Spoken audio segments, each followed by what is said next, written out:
and welcome to Learning with Lulu. In today's video, we're going to be reading Chapter 7 in Frankenstein. Before we jump into it, please make sure to subscribe to the channel to support more content like this being published all the time. So, Chapter 7. On my return, I found the following letter from my father.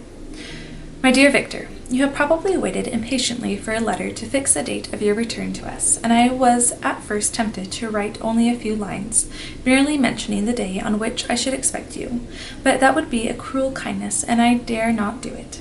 What would be your surprise, my son, when you expected a happy and glad welcome, to behold, on the contrary, tears and wretchedness?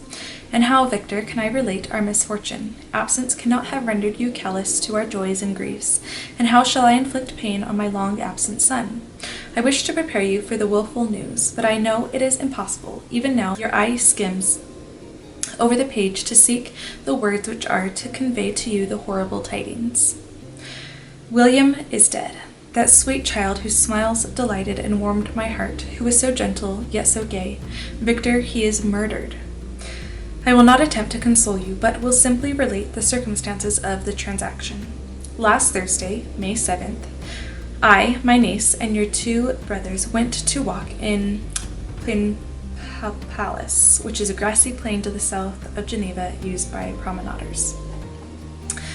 The evening was warm and serene, and we prolonged our walk farther than usual. It was already dusk before we thought of returning, and then we discovered that William and Ernest, who had gone before, were not to be found. We accordingly rested on a seat until they should return. Presently Ernest came, and inquired if we had seen his brother. He said that he had been playing with him, that William had run away to hide himself, and that he vainly sought for him, and afterwards waited for him a long time, but that he did not return. This account rather alarmed us, and we continued to search for him until night fell, when Elizabeth conjectured that he might have returned to the house. He was not there. We returned again with torches, for I could not rest. When I thought that my sweet boy had lost himself, and was exposed to all the damps and dews of night, Elizabeth also suffered extreme anguish. About 5 a.m, I discovered my lovely boy, whom the night before I had seen blooming and active in health, stretched on the grass, livid and motionless. The print of the murderer's fingers was on his neck. He was conveyed home, and the anguish that was visible in my countenance betrayed the secret to Elizabeth. She was very earnest to see the corpse. At first I attempted to prevent her, but she persisted, and entering the room where it lay, hastily examined the neck of the victim, and clasping her hands exclaimed, "O God, I have murdered my darling child." She fainted, and was restored with extreme difficulty. When she again lived, it was only to weep and sigh. She told me that same evening William had teased her to let him wear a very valuable miniature that she possessed of your mother. This picture is gone, and was doubtless the temptation which urged the murderer to the deed. We have no trace of him at present, although our exertions to discover him are unremitted. But they will not restore my beloved William. Come, dearest Victor, you alone can console Elizabeth. She weeps continually, and accuses herself unjustly as the cause of his death. Her words pierce my heart. We are all unhappy, but will not that be an additional motive for you, my son, to return and be our comforter? Your dear mother, alas, Victor, I now say, thank God she did not live to witness the cruel, miserable death of her youngest darling. Come, Victor, not brooding thoughts of vengeance against the assassin, but with feelings of peace and gentleness that will heal, instead of festering the wounds of our minds. Enter the house of mourning, my friend, but with kindness and affection for those who love you, and not with hatred for your enemies. Your affectionate and afflicted father, Alphonse Frankenstein, Geneva, May 12th, 17-something. Clerval, who had watched my countenance as I read this letter, was surprised to observe the despair that succeeded to the joy I at first expressed on receiving news from my friends. I threw the letter on the table and covered my face with my hands. "My dear Frankenstein," exclaimed Henry, when he perceived me weep with bitterness, "are you always to be unhappy? My dear friend, what has happened?" I motioned him to take up the letter. While I walked up and down the room in the extremest agitation, tears also gushed from the eyes of Clerval as he read the account of my misfortune. "I can offer you no consolation, my friend," said he. "Your disaster is irreparable. What do you intend to do?" to go instantly to Geneva. Come with me, Henry, to order the horses. During our walk, Clerval endeavored to say a few words of consolation. He could only express his heartfelt sympathy. Poor William, said he, dear lovely child, he now sleeps with his angel mother. Who that had seen him bright and joyous in his young beauty, but must weep over his untimely loss, to die so miserably, to feel the murderer's grasp. How much more a murderer that could destroy such radiant innocence. Poor little fellow, one only consolation have we. His friends mourn and weep, but he is at rest. The pang is over. His sufferings are at an end forever. A sod covers his gentle form, and he knows no pain. He can no longer be a subject for pity. We must reserve that for his miserable survivors. Clerval spoke thus as we hurried through the streets. The words impressed themselves on my mind, and I remembered them afterwards in solitude. But now, as soon as the horses arrived, I hurried into a cabriolet, which is a light two-wheeled, single-seated, one-horse carriage, and bade farewell to my friend. My journey was very melancholy. At first, I wished to hurry on, for I longed to console and sympathize with my loved and sorrowing friends. But when I drew near my native town, I slackened my progress. I could hardly sustain the multitude of feelings that crowded into my mind. I passed through scenes familiar to my youth, but which I had not seen for nearly 6 years. How altered everything might be during that time! One sudden and desolating change had taken place, but 1,000 little circumstances might have by degrees worked other alterations, which, although they were done more tranquilly, might not be the less decisive. Fear overcame me. I dared not advance, dreading 1,000 nameless evils that made me tremble, although I was unable to define them. I remained 2 days at Lausanne in this painful state of mind. I contemplated the lake. The waters were placid, all around was calm, and the snowy mountains, the palaces of nature, were not changed. By degrees, the calm and heavenly scene restored me, and I continued my journey towards Geneva. The road ran by the side of the lake, which became narrower as I approached my native town. I discovered more distinctly the black sides of Jura and the bright summit of Mont Blanc. I wept like a child. Dear mountains, my own beautiful lake, how do you welcome your wanderer? Your summits are clear, the sky and lake are blue and placid. Is this to prognosticate peace, or to mock at my unhappiness? I fear, my friend, that I shall render myself tedious by dwelling on these preliminary circumstances, but they were days of comparative happiness, and I think of them with pleasure. My country, my beloved country, who but a native can tell the delight I took in again beholding thy streams, thy mountains, and more than all, thy lovely lake. Yet as I drew nearer home, grief and fear again overcame me. Night also closed around, and when I could hardly see the dark mountains, I felt still more gloomily. The picture appeared a vast and dim scene of evil, and I foresaw obscurely that I was destined to become the most wretched of human beings. Alas, I prophesied truly, and failed only in one single circumstance, that in all the misery I imagined and dreaded, I did not conceive the 100th part of the anguish I was destined to endure. It was completely dark when I arrived in the environs of Geneva. The gates of the town were already shut, and I was obliged to pass the night in Secheron, a suburb of to the north of Geneva. A village at the distance of half a league from the city. The sky was serene, and as I was unable to rest, I resolved to visit the spot where my poor William had been murdered. As I could not pass through the town, I was obliged to cross the lake in a boat to arrive at Planipalis. During this short voyage, I saw the lightnings playing on the summit of Mont Blanc in the most beautiful figures. The storm appeared to approach rapidly, and, on landing, I ascended a low hill that I might observe its progress. It advanced, the heavens were clouded, and I soon felt the rain coming slowly in large drops, but its violence quickly increased. I quitted my seat and walked on, although the darkness and storm increased every minute, and the thunder burst with a terrific crash over my head. It was echoed from Salive, the Juras, and the Alps of Savoy. Vivid flashes of lightning dazzled my eyes, illuminating the lake, making it appear like a vast sheet of fire. Then for an instant everything seemed of a pitchy darkness, until the eye recovered itself from the preceding flash. The storm, as is often the case in Switzerland, appeared at once in various parts of the heavens. The most violent storm hung exactly north of the town, over that part of the lake which lies between the promontory of Bellerive and the village of Coppet. Another storm enlightened Jura with faint flashes, and another darkened and sometimes disclosed the Mole, a peaked mountain to the east of the lake. While I watched the tempest, so beautiful yet terrific, I wandered on with a hasty step. This noble war in the sky elevated my spirits. I clasped my hands and exclaimed aloud, "William, dear angel, this is thy funeral, this is thy dirge."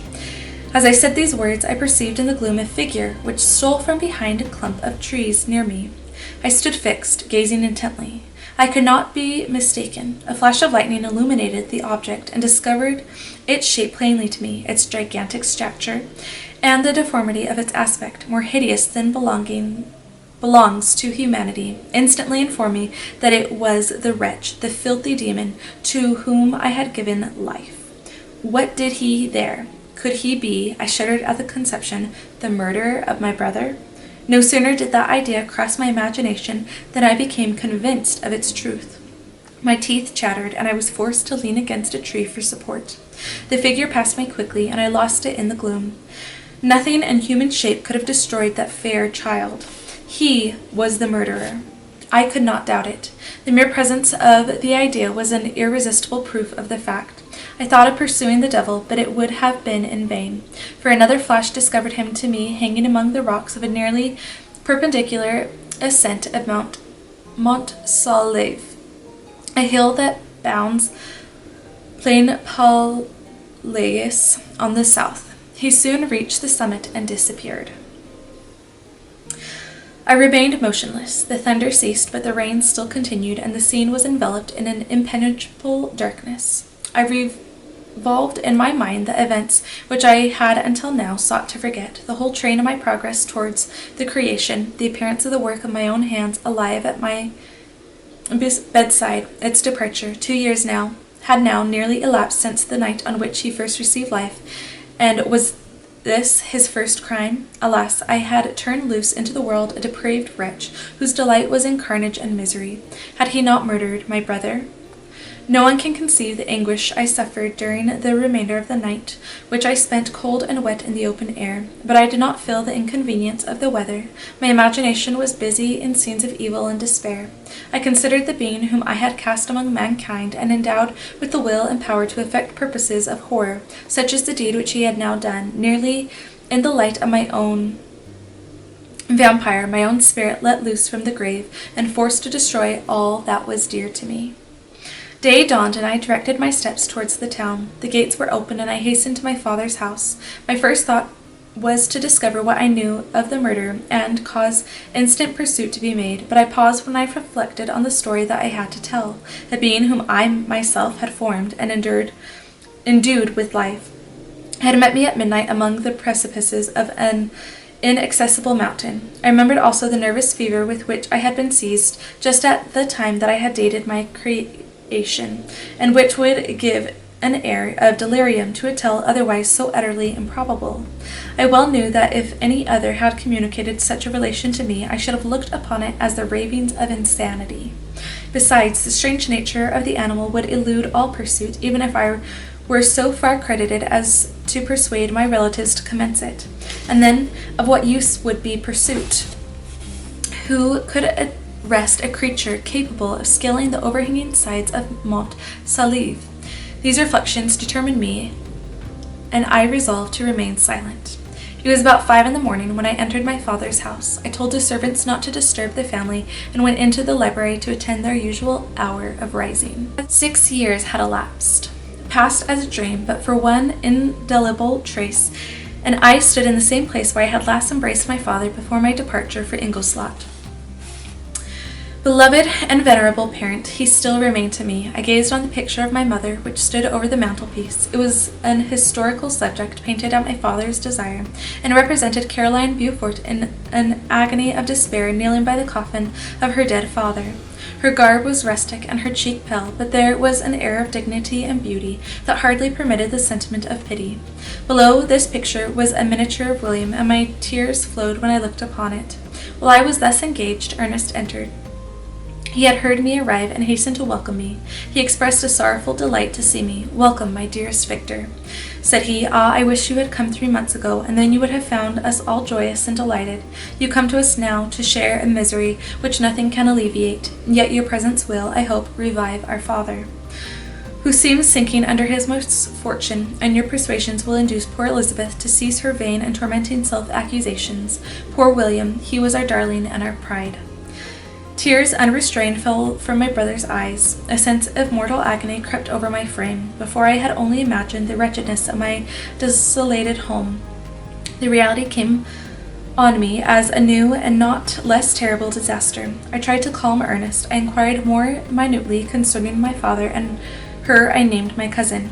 "She, most of all," said Ernest, "requires consolation. She accused herself of having caused the death of my brother, and that made her very wretched. But since the murderer has been discovered—" "The murderer discovered? Good God, how can that be? Who could attempt to pursue him?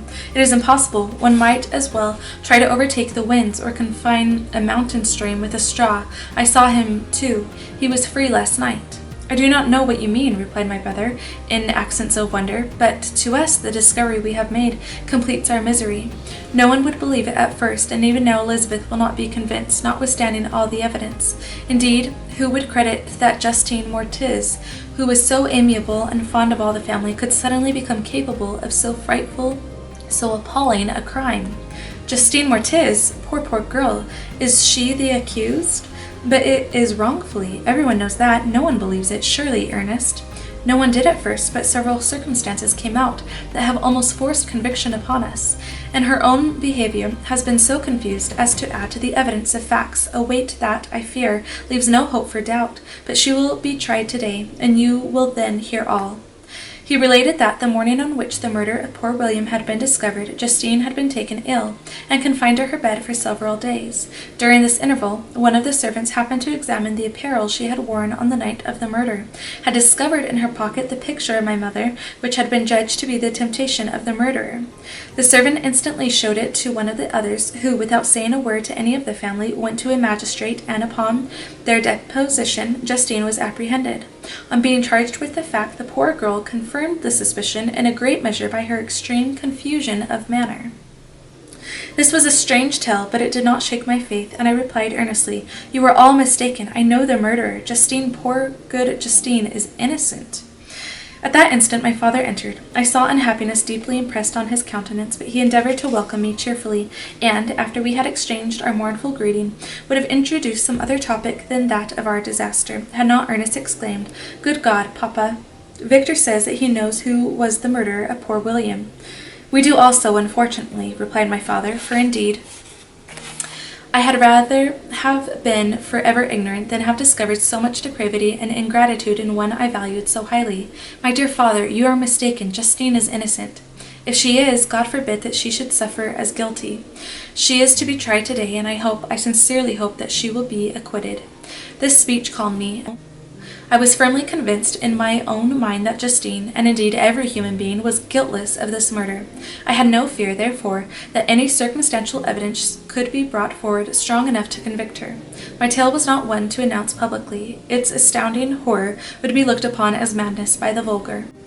Did any one indeed exist except I, the Creator, who would believe, unless his senses convinced him, in the existence of the living monument of presumption and rash ignorance which I had let loose upon the world? We were soon joined by Elizabeth. Time had altered her since I last beheld her. It had endowed her with loveliness surpassing the beauty of her childish years.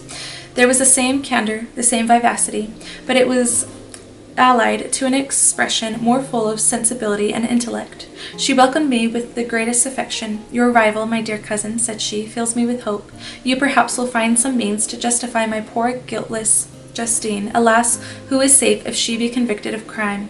I rely on her innocence as certainly as I do upon my own. Our misfortune is doubly hard to us. We have not only lost that lovely darling boy, but this poor girl, whom I sincerely love, is to be torn away by even a worse fate. If she is condemned, I never shall know joy more. But she will not, I am sure she will not, and then I shall be happy again, even after the sad death of my little William." "She is innocent, my Elizabeth," said I, "and that shall be proved. Fear nothing, but let your spirits be cheered by the assurance of her acquittal. How kind and generous you are! Everyone else believes in her guilt, and that made me wretched, for I knew that it was impossible, and to see everyone else prejudiced in so deadly a manner rendered me hopeless and despairing." She wept. Dearest niece, said my father, dry your tears. She is, as you believe, innocent. Rely on the justice of our laws and the activity with which I shall prevent the slightest shadow of partiality. So, that is chapter 7 of Frankenstein. If you have used this video, please make sure to like it and perhaps share it with someone else you know who may benefit from getting the chapters of Frankenstein read to them. And lastly, please make sure to subscribe to the channel to support more content like this being published every week. So, thanks for joining me today, and I hope to see you back around. Thanks for watching. Bye.